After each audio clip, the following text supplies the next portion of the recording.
Hello future doctor, আজকের এই ভিডিওটি খুব ইম্পর্টেন্ট হতে চলেছে, কারণ এমসিসি সেকেন্ড রাউন্ড কাউন্সিলিং কিন্তু আবার এক্সটেন্ড হয়ে গেছে। আমি কিন্তু আগে একটা ভিডিও বানিয়েছি, তোমাদের বলছি, এবং আরেকটি নোটিশ কিন্তু এমসিসির তরফ থেকে এসেছে, সেই নোটিশটা কিন্তু তোমাদের আমি দেখাচ্ছি। ওকে, তো তাই ভিডিওটি সম্পূর্ণ দেখার অনুরোধ রইল, এবং চ্যানেলে যদি নতুন হয়ে থাকো অবশ্যই কিন্তু চ্যানেলটিকে সাবস্ক্রাইব করে দিও। ওকে, তোমরা যদি পাশে যে নোটিশটা দেখতে পাচ্ছ, ওকে, এটা কিন্তু এমসিসির তরফ থেকে এই নোটিশটা এসেছে। তোমরা যদি এখানে দেখো যে তোমাদের যে সেকেন্ড রাউন্ড কাউন্সিলিং সেটা কিন্তু স্টার্ট হয়েছিল 4 সেপ্টেম্বর থেকে 2025 থেকে। ওকে, এবং এই যে কাউন্সিলিংটা, যেটা কিন্তু তোমরা 15 সেপ্টেম্বর অবধি কিন্তু তোমরা রেজিস্ট্রেশন প্রসেসটা কমপ্লিট করতে পারবে। এই যে 15 সেপ্টেম্বরের মধ্যে দুবার কিন্তু এমসিসি ডেট এক্সটেন্ড করে দিল। ওকে, এবং তোমরা জানো যে ফার্স্ট রাউন্ড যে কাউন্সিলিংটা হয়েছিল এমসিসি ফার্স্ট রাউন্ড কাউন্সিলিং যে হয়েছিল, সেখানে কিন্তু 8 থেকে 9 বার কিন্তু ডেট এক্সটেন্ড করেছে। ওকে, এমসিসি, এবং এই রাউন্ড টুতেও কিন্তু সেম ঘটনা ঘটছে, যে রাউন্ড টুতেও কিন্তু এই নিয়ে কিন্তু 3 বার এক্সটেন্ড হয়ে গেল। ওকে, 2 থেকে 3 বার এক্সটেন্ড হয়ে গেল।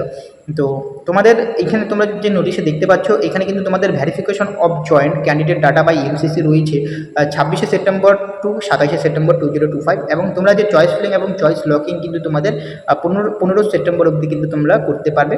চয়েস ফিলিং এবং চয়েস লকিং আমি আগের ভিডিওতে বলেছিলাম, তোমরা যদি যারা এখনও দেখো অবশ্যই কিন্তু দেখে নিবে। ওকে, তোমাদের যে স্টেট কাউন্সিলিং রয়েছে, স্টেট কাউন্সিলিং কিন্তু স্টার্ট হচ্ছে 15 সেপ্টেম্বর 2025 টু 25 সেপ্টেম্বর 2025, অর্থাৎ এইদিকে অল ইন্ডিয়া কাউন্সিলিং 15 সেপ্টেম্বর কিন্তু শেষ হয়ে যাচ্ছে। ওকে, এবং তোমাদের স্টেটের সেকেন্ড কাউন্সিলিং কিন্তু স্টার্ট হচ্ছে। তো এরকমই কিন্তু হয়েছিল ফার্স্ট কাউন্সিলিংয়ে, যে এমসিসি ফার্স্ট রাউন্ড কাউন্সিলিং যখন শেষ হয়ে যায়, তখন কিন্তু স্টেটের ফার্স্ট রাউন্ড কাউন্সিলিং শুরু হয়। ওকে, সেম এখানেও কিন্তু এমসিসি সেকেন্ড রাউন্ড কাউন্সিলিং শেষ হবে, এবং যেটা হচ্ছে আমাদের যে স্টেটের সেকেন্ড রাউন্ড কাউন্সিলিং শুরু হবে। ওকে, এরপর আমাদের যে স্টেটে যে রয়েছে verification of joint candidate by the state, সেটা কিন্তু 1 অক্টোবর 2025 এবং 3 অক্টোবর 2025। ওকে, এবং লাস্ট ডেট অফ জয়েনিং এমসিসির ক্ষেত্রে লাস্ট ডেট অফ জয়েনিং দিয়ে দিয়েছে 25 সেপ্টেম্বর 2025, এবং স্টেটের ক্ষেত্রে লাস্ট ডেট অফ জয়েনিং হচ্ছে 30 সেপ্টেম্বর 2025। ওকে, তো এই যে নোটিশটা দিয়েছে, এটা কিন্তু আমি তোমাদের বললাম।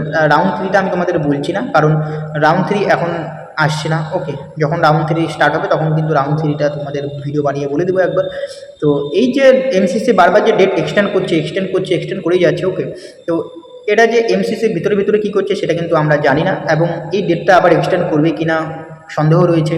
যেহেতু 3 বার এক্সটেন্ড করেছে, আবার কিন্তু এক্সটেন্ড করতেও পারে ফার্স্ট কাউন্সিলিংয়ের মতো। ওকে, তো এই ইনফরমেশন আপডেটটা কিন্তু তোমাদের দেওয়ার ছিল, এবং তোমাদের জানা উচিত যে এমসিসি কিন্তু সেকেন্ড রাউন্ড যে কাউন্সিলিংটা, সেটা কিন্তু আবার ডেট এক্সটেন্ড করলো, যেটা কিন্তু 12 তারিখ অবধি ছিল, এবং সেটা 12 থেকে বাড়িয়ে ওকে এক্সটেন্ড করে সেটা কিন্তু 15 তারিখ করে দিয়েছে। তো এই ইনফরমেশন আপডেটটা দেওয়ার জন্যই কিন্তু আজকের এই ভিডিওটি আমি করলাম। আশা করি তোমাদের ভিডিওটি ভালো লেগেছে। যদি ভিডিওটি ভালো লাগে অবশ্যই চ্যানেলটিকে সাবস্ক্রাইব করবে। ওকে, তো দেখা হচ্ছে পরের ভিডিওতে।